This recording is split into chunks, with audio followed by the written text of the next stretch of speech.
श्री चंडिका स्तुति। विविक्ततरगोमती जठरमध्य सिद्धाश्रमां पुरोगत सरोवर स्फुरदगाध पायश्चटां विशालतलतुंग भूललितनिम्बमूलालयां भजामि भयकण्डिकां सपदि चण्डिकाम् अम्बिकां न लक्ष्य घटनाश्रयां न च विशेषवेश्मावहां घटानुकृति गोमती वहन भाव्यमानास्पदां न मज्जनमनोरथा रचन चारु चिन्तामणिं भजामि भयकण्डिकां सपदि चण्डिकाम् अम्बिकां निरन्तर समुल्लसत्कमलकीर्ण पातोजिनी प्रतानगणसम्पदा कमपि सम्मदं तन्वतीं त्रिकोणसरसीमयीं परिणतिं पुरो बिभ्रतीं भजामि भयकण्डिकां सपदि चण्डिकाम् अम्बिकाम् अनुग्रहरसच्चटामिव सरश्रियं यान्तिके विकासयति पद्मिनी दलसहस्रसन्धानितां प्रतिक्षणसमुन्मिषत्प्रमदमेदुरां तामहं भजामि भयकण्डिकां सपदि चण्डिकाम् अम्बिकां प्रचण्डयति विक्रमं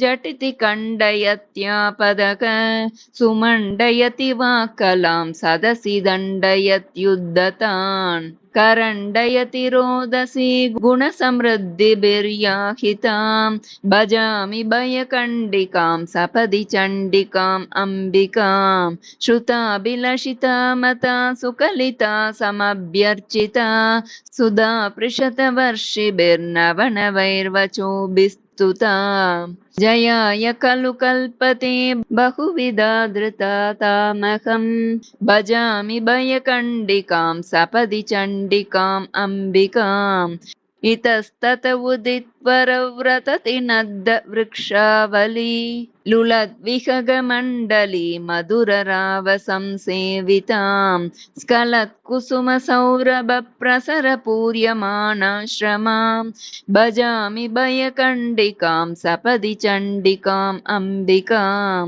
द्विषत्कुलकृपाणिकां कुटिलकालविध्वंसिकां विपद्वनकुटारिकां त्रिविधदुःखनिर्वासिकां कृपाकुसुमवाटिकां प्रणतभारती भासिकां भजामि भयकण्डिकां सपदि चण्डिकाम् अम्बिकां ब्रह्माण्डादिकदेहापि गोमती तीरचङ्क्रमा जयाय भजतां भूया चण्डिका चण्डविक्रमा इति दुर्गा प्रसादद्विवेदी विरचिता श्रीचण्डिका स्तुति समाप्ता।